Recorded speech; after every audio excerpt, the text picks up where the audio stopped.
오늘 아침 일라디오. 안녕하십니까. 오늘 아침 일라디오 아나운서 오승원입니다. 요즘 20, 30대 청년 세대들이 결혼도 늦추고 출산도 기피하고 있는데요. 여러 이유들이 있지만 가장 큰 이유 중 하나가 바로 높은 집값 때문이라고 하죠. 그런데 한국토지주택공사 LH가 낸 보고서에 따르면요, 공공임대주택에 사는 청년 신혼부부 400명 중 약 72%가 현재 거주하는 임대주택이 결혼에 도움이 된다, 이렇게 응답했다고 합니다. 출산 관련해서는 약 58%가 도움이 된다고 답했는데요. 반면에 현재 공급되고 있는 공공임대주택이 출산 양육에 부적합하다는 분석도 나오고 있습니다. 공급되는 주택 공간이 좁은 데다가 거주 환경도 열악하다는 것인데요. 실제 행복주택의 경우 그런 이유 때문에 장기간 임대되지 않는 물량도 급증한 것으로 나타났습니다. 집이 부족한 상황에서 이런 문제부터 개선해야 하는 건 중요하겠죠. 지금의 젊은 층들의 기대와 눈높이에 맞추려면 양적으로 집을 늘리는 것만큼이나 질적인 개선도 반드시 전제돼야 할 것으로 보이는데요. 정말 심각한 저출산 문제를 해결하기 위해서 보다 실질적인 주거 안정 대책이 꾸준히 잘 실행될 수 있었으면 좋겠습니다. 9월 27일 금요일, 오늘 아침 일라디오 출발합니다.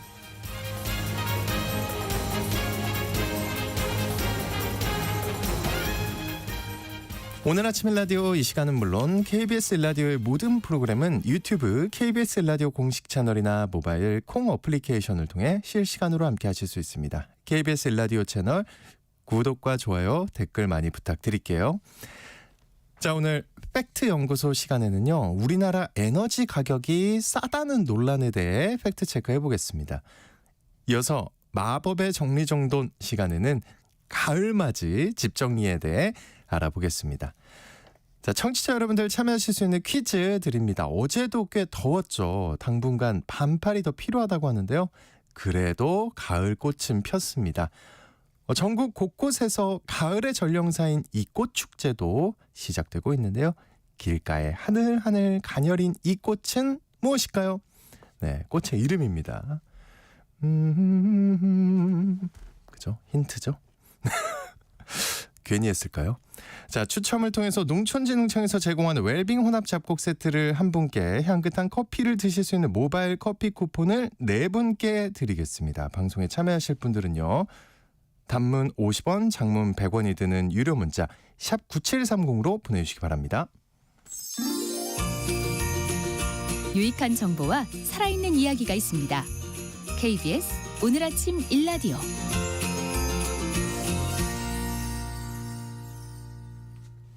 이 정보가 사실인지 혼란스러운 내용을 바로잡아보는 팩트 연구소 시간입니다. 오늘은 한국 에너지 가격이 외국에 비해서 정말 싸다, 이 발언에 대해 살펴보겠습니다. 선정수 팩트 체커와 함께합니다. 안녕하십니까? 네, 안녕하십니까. 한국 에너지 가격이 외국에 비해 정말 싸다. 먼저 어떻게 나온 얘기인지 맥락을 좀 짚어주세요. 네, 한덕수 국무총리가 지난 25일 정부 세종청사 기자간담회에서 한 발언입니다. 이런저런 현황에 대해서 기자들과 이야기를 나누는 이 기자간담회 자리에서 최근 전기요금이 동결된 것 등을 두고 이렇게 얘기를 했습니다. 에너지 값은 원가를 반영해서 상당한 수준으로 소비를 억제해야 한다, 이렇게 얘기를 했는데요. 네. 장기적으로 국제 에너지 원가를 반영해서 요금을 올리고 국민들의 에너지 소비를 줄이도록 유도하는 방향으로 가야 한다, 이런 방향을 제시한 겁니다.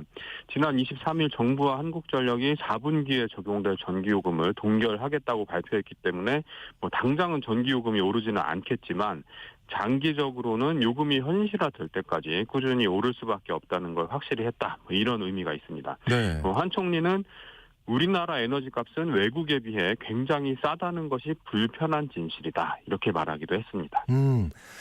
그렇다면 우리나라 에너지 가격이 외국에 비해서 정말로 싼지 알아봐야겠는데 어떻습니까? 예, 한국전력이 2023년 8월 기준으로 OECD와 국제에너지기구가 공동으로 발표하는 전기요금 관련 통계를 홈페이지에 게시하고 있는데요. 이 OECD 평균 전기요금 수준을 100으로 산정을 하고 비교를 하면 우리나라 전기 요금은 54위에 그칩니다. 오, 네. 다른 나라들 OECD 나라들 평균적으로 100원을 낼 때 우리는 54원만 낸다는 소리죠. 네. 우리나라보다 전기 요금이 낮은 나라는 헝가리, 튀르키예, 멕시코밖에 없습니다. 주택용 전기가 그렇다는 거고요. 세계 각국은 산업용 전기와 주택용 전기 요금을 달리 매기고 있는데요. 우리나라의 산업용 전기도 싸기는 마찬가지입니다. 우리나라 산업용 전기요금은 OECD 평균 대비 66% 수준으로 매우 쌉니다. 우리나라보다 산업용 전기요금이 싼 나라는 캐나다, 멕시코, 미국밖에 없습니다. 산업용 전기는 광업과 제조업 등 대규모 사업장이 한전과 계약을 맺고 사용하는 전기인데요. 주택용 전기는 발전소에서 나온 고전압의 전기를 여러 단계를 거쳐서 220V로 낮추는 데 반해서 산업용 전기는 고전압으로 그냥 공장에 보내는 게 대부분이라고 합니다. 그래서 변압 비용 등이 덜 들어가기 때문에 단가도 낮게 책정된다. 이런 이유가 하나 있고요. 우리나라는 이 제조 위주의 경제 구조 때문에 정책적으로 산업용 전기요금을 낮게 가져가는 거다. 이런 이유도 있습니다. 산업용 전기요금 단가가 주택용보다 낮은 게 사실이긴 한데요. 점점 그 격차는 줄어드는 추세이긴 합니다. 네. 전기는 싸네요. 네, 쌉니다. 예. 사실 예. 그 전기요금 인상은 한국전력의 막대한 부채에 대한 해결책으로 접근해 왔었는데 한국전력의 그럼 재무 상황 어떤가요? 한전의 부채 총계는 지난해 말 기준 202조 원에 이르는데요. 우리나라 정부 한 해 예산이 650조 원 정도 규모인 것과 비교하면 굉장히 막대한 금액이죠. 지난해 한 해 이자 비용으로만 4조 5천억 원을 썼다고 합니다. 한전은 정부와 산업은행이 지분 51%를 소유하는 시장형 공기업인데요. 적정 이익을 내지 못하면 전력 설비를 건설하기 어려워지고 차입금 부담이 커지면서 이자 비용이 늘어나는 악순환에 빠지게 됩니다. 그래서 역대 정부는 전기요금 현실화를 외쳐왔는데 전기요금을 올린다고 하면 좋아할 사람이 없으니까 표심을 살피는 정치권이 이걸 항상 다음 정권으로 미루는 행태가 되풀이됐습니다. 그러다가 지난 정부에서 전기요금을 한 차례 올렸고요. 윤석열 정부 출범 이후 4차례 전기요금을 인상했습니다. 그런데 아직도 요금을 더 올려야 한다. 이런 이야기가 나오는 거죠. 네. 결국 한전이 망하지 않게 하려면 궁극적으로는 국민 세금이 들어가야 할 텐데요. 이 정상적인 경영이 가능하려면 전기요금 얼마나 올려야 될까요? 네, 국회 입법조사처가 분석한 보고서가 있습니다. 이걸 살펴보면 한전이 영업 손실을 영업이익으로 돌리기 위해서는 2022년 기준 판매 단가 116.38원 킬로와트 시당 요금인데요. 네. 이것의 약 52%에 해당하는 60.47원까지 인상한 176.85원이 돼야 된다고 분석을 했습니다. 이게 2022년 연말에 나온 보고서였는데요. 올해 7월 한전의 전력 판매 단가는 172.5원을 기록했습니다. 이 국회 입법조사처 분석치와 거의 비슷하게 네. 많이 올라갔죠. 근데 우크라이나 러시아 전쟁 이후에 국제 유가가 불안해지면서 연료 비용이 급등하고 전력 구매 비용이 판매 비용을 웃도는 역마진 상황이 한참 지속이 됐었습니다. 그러니까 팔면 팔수록 손해가 나는 거죠. 네. 그러다가 지난해 5월부터 국제 에너지 가격이 안정세를 보이면서 이 역마진은 해소가 됐거든요. 그러다가 또 다시 구입 단가가 높아지는 추세라고 합니다. 이 한전은 전력 구매 단가보다 판매 단가가 22원 정도 높아야지 손실을 면할 수 있다. 이렇게 보고 있습니다. 그런데 이건 새롭게 손실이 쌓이지 않는 정도로 말하는 거고요. 한전의 이 막대한 누적 부채를 해결하기 위해선 그 이상의 전기요금 인상이 필요한 거죠. 그 일각에서는 우리나라에서 전기를 많이 사용하는 건 산업용 전력 부문인데요. 한전은 이 주택용 전기요금을 인상해서 적자를 메우려고 한다는 주장도 제기가 됩니다. 이건 어떤가요? 네, 한전은 전기요금 종류를 부문별로 나눠서 달리 적용을 하고 있는데요.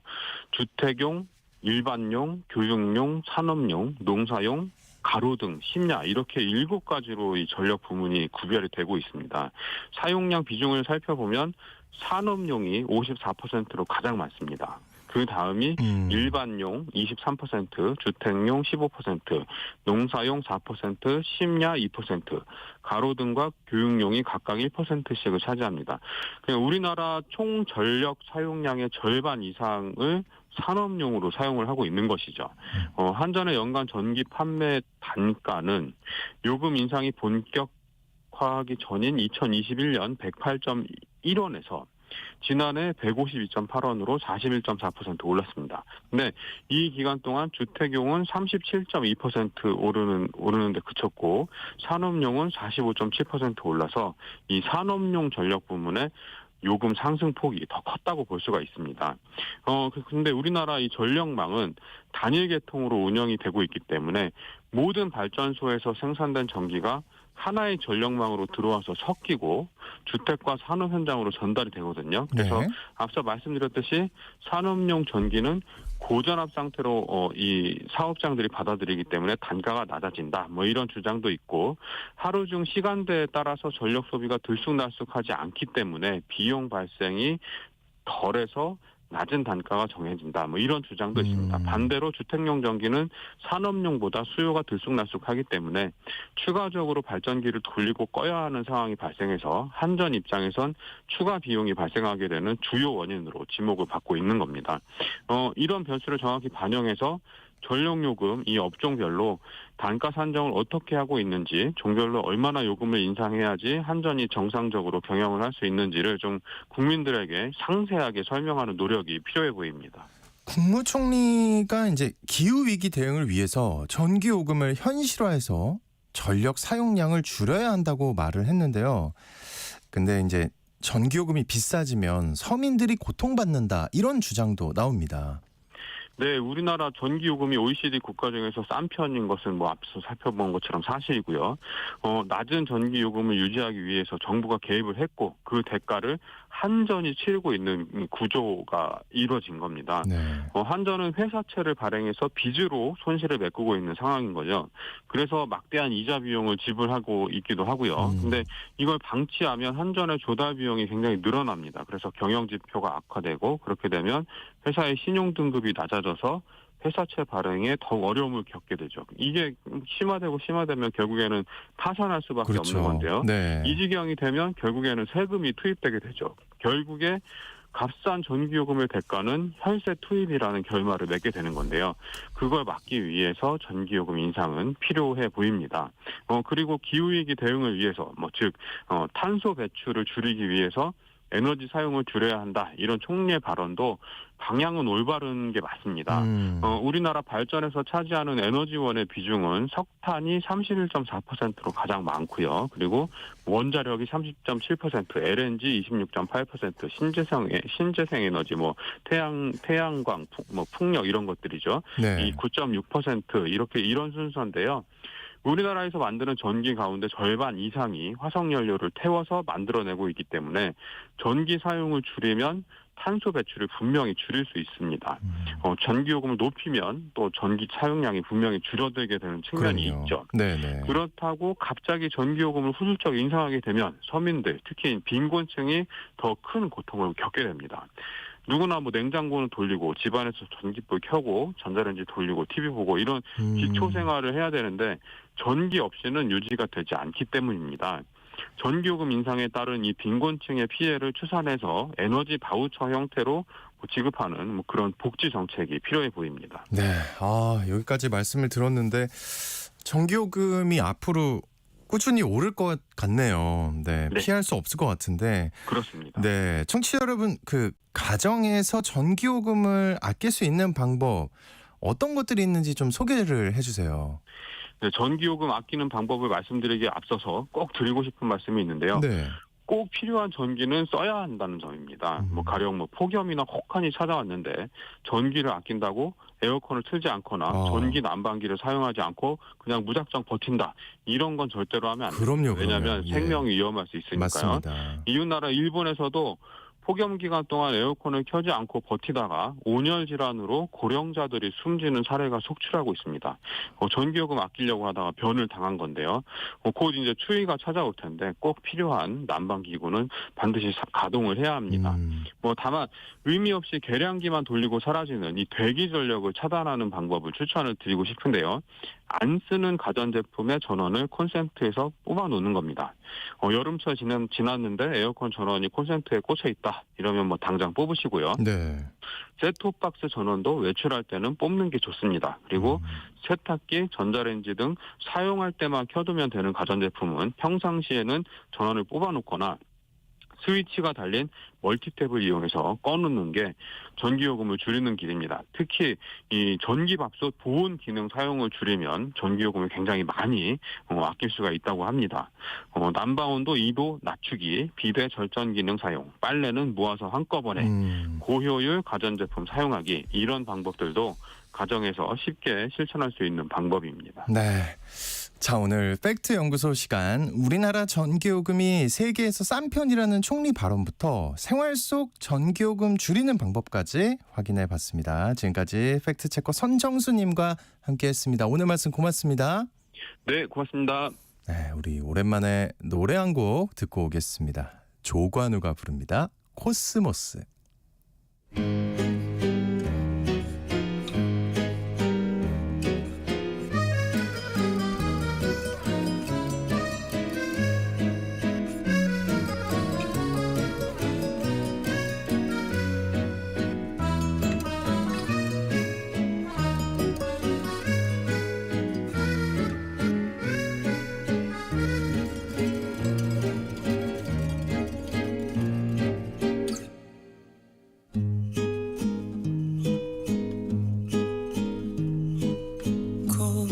코스모스 한들 한들 피어있는 길 향기로운 가을길 걸어갑니다. 기다리는 마음같이 초조하여라. 단풍 같은 마음으로 노래합니다. 길어진 한숨이 이슬에 맺혀서 찬바람이 와서 꽃 속에 숨었네.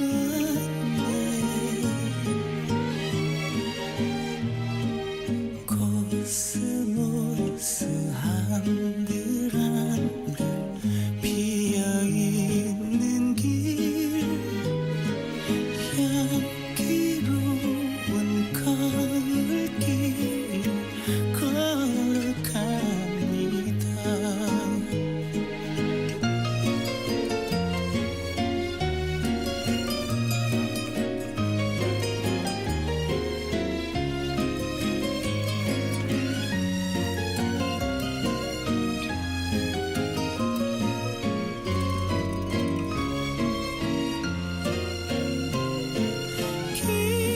길어진 한숨이 이슬에 맺혀서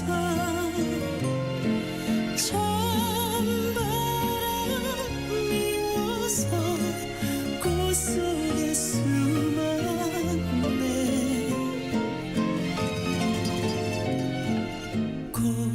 코스모스 한들 한들 피어있는 길 향기로운 가을길 걸어갑니다.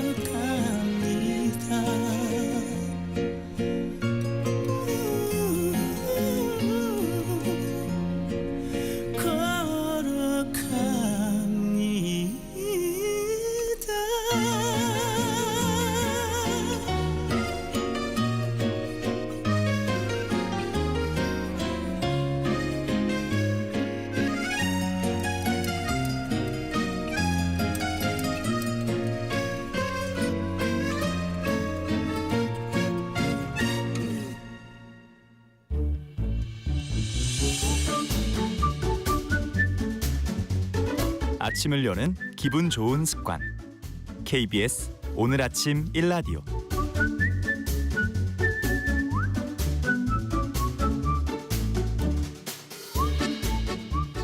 계절이 바뀔 때면 집 정리 한번 깔끔하게 하고 싶죠. 근데 엄두가 나지 않아서 미루기도 하고요. 분명 정리를 했는데 또 금세 어지러워지기도 하고 매번 반복되는 일이죠.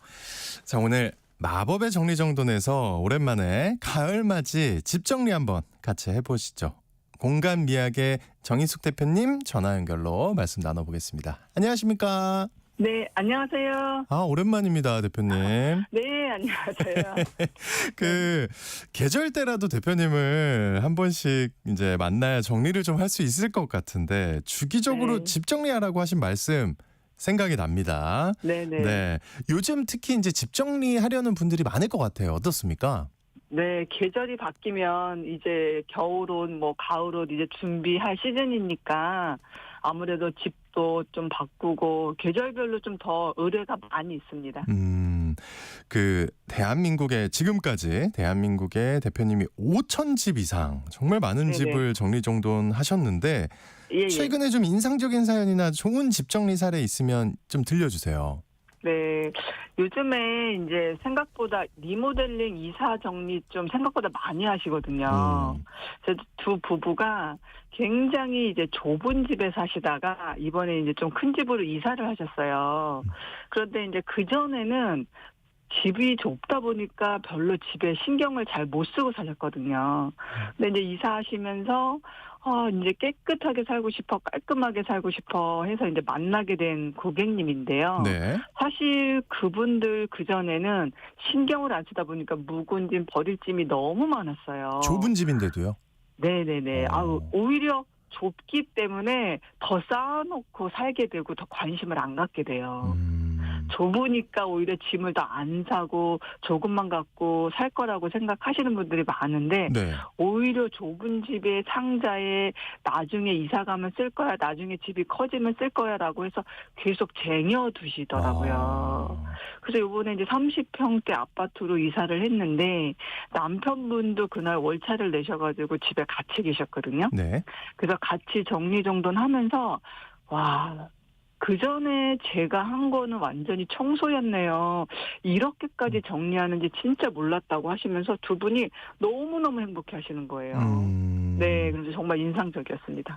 저는 또 진짜 제가 그렇게 생각했거든요. 딱 집이 작은데 정리할 게 그렇게 많을까? 큰 집으로 가면 아니에요. 편한 거 아닌가? 예. 아닙니다. 집이 넓어져도 물건의 위치를 어디다 넣을지 전혀 모르시는 분들이 생각보다 많아요. 그 정리정돈의 중요성에 대해서 삶이 바뀐다는 말씀까지 들려주시곤 했잖아요. 네네. 정말 저는 공감하는데 그 며칠 전에 SNS에서 이제 2024년 올해가 이제 100일도 안 남았다. 네네. 카운트다운에 들어가는데 맞습니다. 마음이 점점 급해집니다. 예. 근데 네네. 올해 이제 삶을 좀 바꾸고 싶었는데 아직도 잘 못하고 있다 이런 분들이라면 어떤 네네. 거를 좀 해보면 도움이 될까요? 네, 사실 모든 분들이 그럴 거예요. 내 주변, 내가 지금 살고 있는 집, 아침에 일어나서부터 집이 정리가 안 되고 짐이 정리가 안 돼 있으면 스트레스는 누구나 다 받을 것 같아요. 솔직히 살면서 내 물건을 내가 통제할 수 있다는 것만으로도 되게 마음이 편하거든요. 그래서 그거는 저는 기본은 집에서부터 내 물건에서부터 시작된다고 생각을 해요. 네. 내가 필요할 때 내 물건이 얼만큼 있는지 어디에 있는지 쉽게 꺼내고 찾을 수 있다 그러면 굉장히 더 생활이 편해지고 되게 단순해지지만 되게 자유로워지거든요. 근데 많은 분들이 다른 습관 이런 것들은 많이 공부를 하시고 많이 이렇게 하세요. 근데 오히려 정리정돈 습관, 정리의 기본은 좀 잘 안 지키시는 분들이 많아요.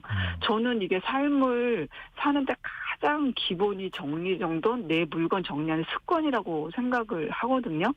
아침에 일어나서 침대 이불 정리부터 좀 시작해 보세요. 아침에 일어나서 내 화장대 위에도 먼저 한번 그냥 사용했던 거 꽂아두는 것도 사실 정리의 시작이거든요.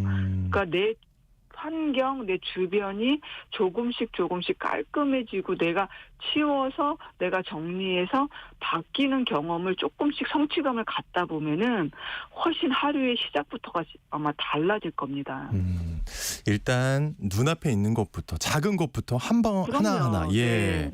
알겠습니다. 좋습니다. 자, 이제 본격적으로 환절기 가을맞이 집 정리 한번 생각을 해볼게요. 뭐부터 하면 좋습니까? 가장 신경 써야 될 게 어떤 걸까요? 네, 이제 그릇도 그렇고요. 뭐 의류도 그렇고 신발도 그렇고 이제는 앞으로 내가 신어야 될 것, 써야 될 것을 이제 내 손에 잘 닿는 곳에 꺼내야 돼요. 사실 지금 이렇게 신발장 열어보시면 아직도 여름 슬리퍼, 쪼리, 이런 아쿠아 시즈 이런 것들이 나와 있는 집들이 대부분입니다. 그리고 옷장 열어보면 민소매, 끈소매 아마 반팔 위주의 옷장이 되어 있을 거예요. 그리고 주방 같은 데 가도 한겨울에 보온병, 한겨울에 따뜻한 그런 그릇류 이런 것도 쓰실 일이 많이 생기실 거예요. 그러면 이것의 위치를 좀 바꿔주시는 일을 하셔야 돼요. 네. 끈소매, 반팔의 비율을 좀 줄이고 공간이 없다면 접어야 되겠죠. 그리고 이제는 미리미리 패딩을 이제 쉽게 이제 꺼낼 시즌이 된 거예요. 이제 외투류, 점퍼류, 이제 겨울에 입을 거 이제 꺼내시고 한여름에 입었던 짧은 반바지, 완전 한여름용 의류 같은 거는 이제 안쪽으로 집어넣으시고 공간이 없으면 접으시고 이제 보온병 꺼내 놓으시고 이런 식으로 하시고 여름 슬리퍼 쪼리도 이제는 위쪽으로 아예 상자에 넣을 게 공간이 부족하다면 신발장 맨 위쪽으로 위치를 옮겨주면 이제 계절에 맞게끔 내 물건을 정리하게 됩니다. 근데 이제 문제가 하나 있습니다, 대표님. 아직 네네. 좀 더워요. 네, 맞아요. 그래가지고 네네. 여름 옷을 깊게 못 네네. 넣겠더라고요. 그렇죠. 이럴 때 옷장 정리는 좀 애매하지 않나요? 어떻게 해야 될까요? 그렇죠. 남성분들 같은 경우는 여름 옷 반팔을 한겨울에도 레이아웃해서 입으시더라고요. 그래서 여름 반팔 같은 경우 굉장히 수십 개가 되시잖아요. 네네. 그러면 저희가 정리할 때 어떻게 하냐면 그러니까 무늬가 없는 민자 티 종류는 뭐 셔츠 속에나 면티 속에 같이 겹쳐서 입으시도록 대부분 좀 안 집어 넣고요. 네. 조금 하나만 입을 수 있는 한여름용, 뭐 카라 있는 거 그런 거 위주는 이제 대부분 고객과 뭐 얘기를 하면서 소통을 통해서 이거는 완전히 한여름에만 입으시죠. 겨울에도 같이 점퍼 속에 입는 티가 있으신가요? 제가 이제 그거 하나하나 좀 보면서 겨울에도 같이 속에 입을 수 있는 건 꺼내 놓고요. 완전히 한여름에 입는 것만 이제 접어서 두죠. 완전히 안쪽으로 두시면 안 되고 접어서 손은 닿을 수 있게 좀 위치를 바꿔주는 거예요. 그러니까 그렇죠. 여름 옷 중에서도 이제 구분을 해야 된다. 그렇죠. 예. 완전히 왜 한여름에만 하나만 입고 다니는 옷은 좀 접고요. 겨울에 셔츠 속이나 면티 속 같이 겹쳐서 입는 거는 아직 안 집어넣으셔도 되죠. 특히 남성분들이 같이 입으시더라고요, 겨울에도. 그렇게 해서 이제 좀 정리를 천천히 해야겠다 핑계를 댈라 그랬는데 구분을 해라. 네네네. 예, 알겠습니다. 그리고 이불도 그렇습니다. 이제 네. 점점 추워지지만 이제 여름 이불, 또 간절기 그렇죠. 이불 다 섞여 있고 또 이제 네, 굉장히 크게 자리를 차지하고 있잖아요. 부피가 크니까 네, 맞습니다. 이불들이. 네. 이 네. 이불 정리는 이제 또 어떻게 해야 될까요? 네, 이불도 요즘에 이불 정리함을 막 구매해서 넣으시기도 하고 잘 못 찾고 관리하기 힘드니까 고민이 많이 있으세요. 그래서 전문가들은 이제 이불 접을 때 굉장히 작게 접고 문을 열었을 때 한쪽 문만 열어도 한쪽이 다 보이게끔 작게 접거든요. 근데 작게 접는다. 예. 많은 분들은 넓게 접으세요. 그래서 예, 그렇죠. 많이는 들어가는데 꺼내기가 너무 힘든 거예요. 근데 작게 접으면은 높아지지 네. 않나요? 이불의 높이가. 높아지기는 해도 한쪽을 끼워준다거나 완전히 두꺼운 요 같은 경우는 맨 밑에 깔거나 옷장 맨 위에 선반 위로 올려서 오히려 눌러지게 하거든요, 저희는. 네네. 예, 물론 아주 두꺼운 거는 작게 접으면 높아지는 건 맞아요. 근데 그것도 완전히 진짜 두꺼운 거는 그 맨 선반 위에 넣고 눌러주거나 맨 아래 누르고요. 보통 이제 적당하게 두꺼운 정도만 좀 작게 접어서 이제 쌓아두는데 지금 여름 이불 이제 넣을 시즌은 맞아요. 네. 그래서 여름 거는 맨 아래로 돌리고요. 지금 이제 간절기 겨울까지 이불 덮을 것은 이제 꺼낼 시즌입니다. 그래서 좀 두꺼운 거는 그냥 맨 아래에 두지만 좀 적당히 두꺼운 거는 작게 접으면 훨씬 더 부피감이 오히려 공간이 더 늘어나는 게 아니라 더 생깁니다. 오. 저희 예. 생각 한번 접어보세요. 그래서 제가 SNS 같은데 많이 업로드도 해놨고 했으니까 이불 접는 법 하면 약간 대문 접듯이 양쪽에서 접어서 이렇게 넣으면 훨씬 더 깔끔하기도 하고 빼기가 일단 쉬워요.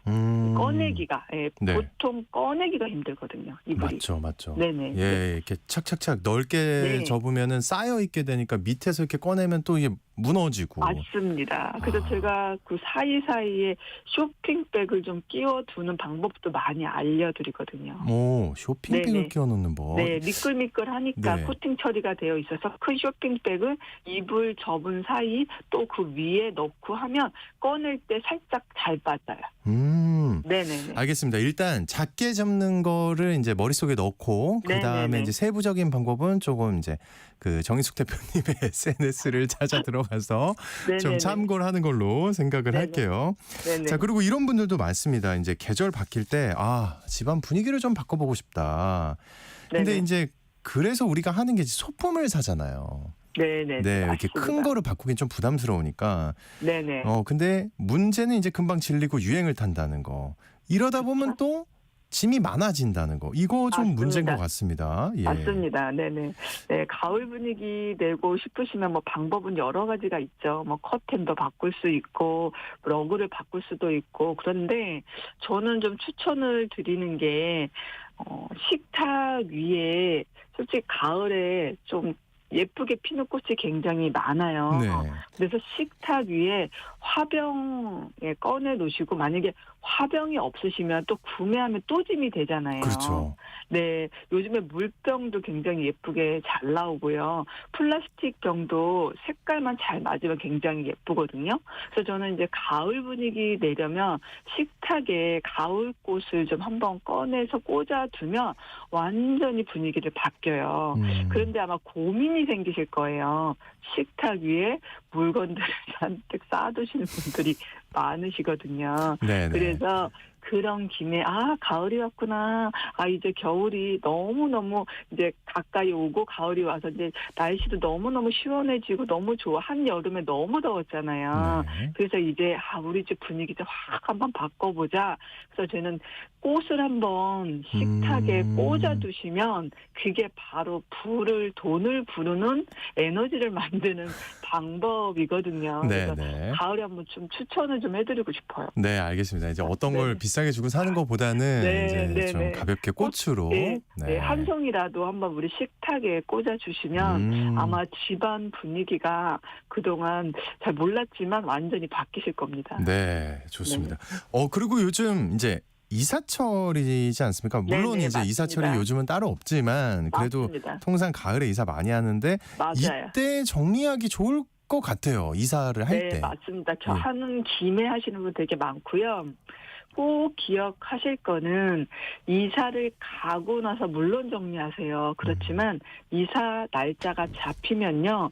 오늘부터 시작을 하셔야 돼요. 왜냐하면 저희가 항상 이사 후 정리를 하다 보면 무슨 안타까운 생각이 드냐면 이거 당연히 버릴 건데 이걸 가지고 오신 거예요. 그러면 이사 비용에 그 짐을 가져온 비용도 포함이 되거든요.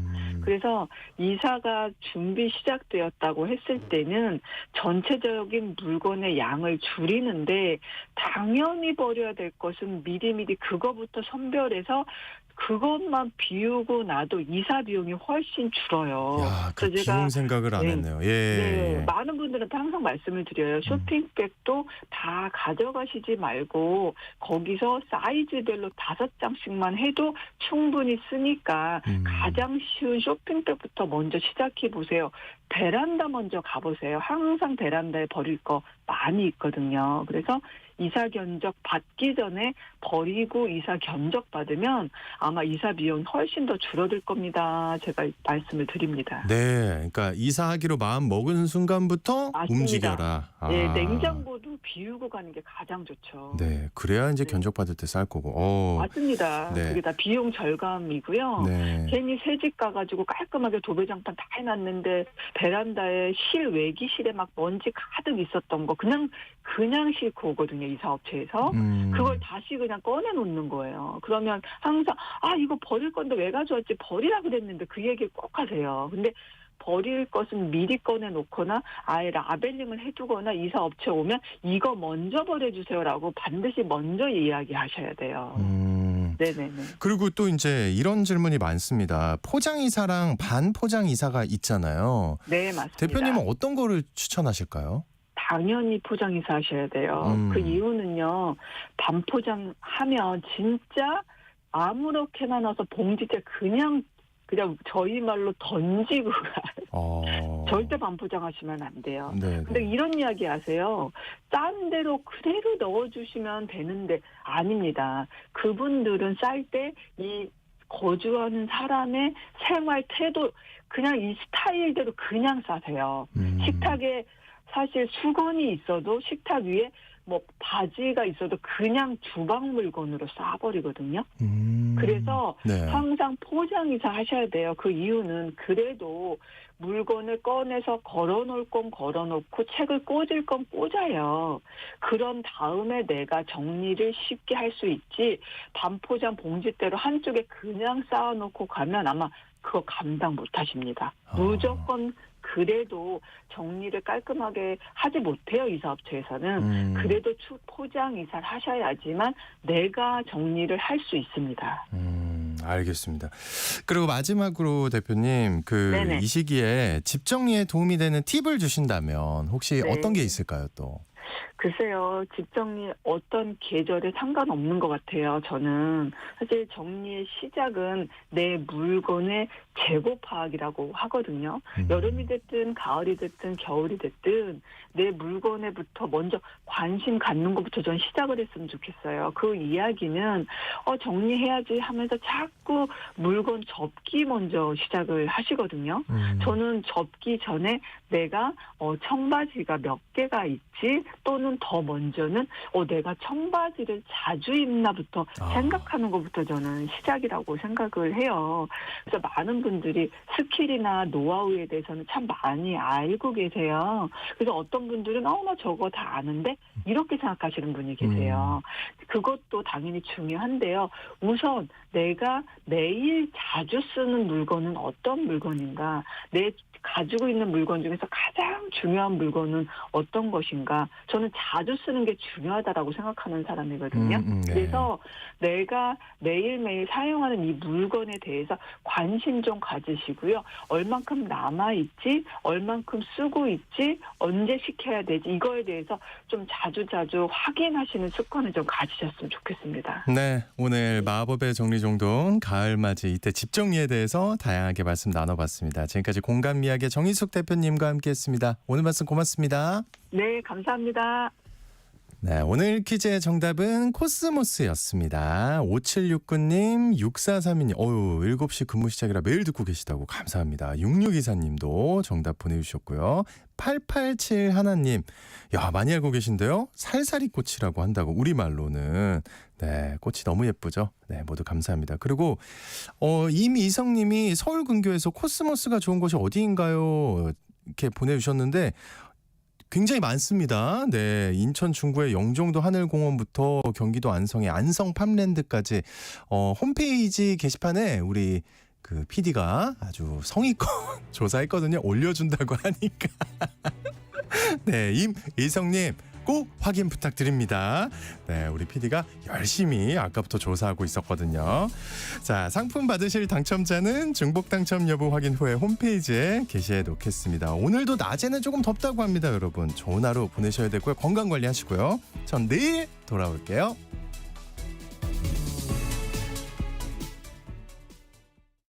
처럼 여행 떠나요. 발달장애 자녀를 둔 정우 씨에게 아이와 대중교통을 이용하는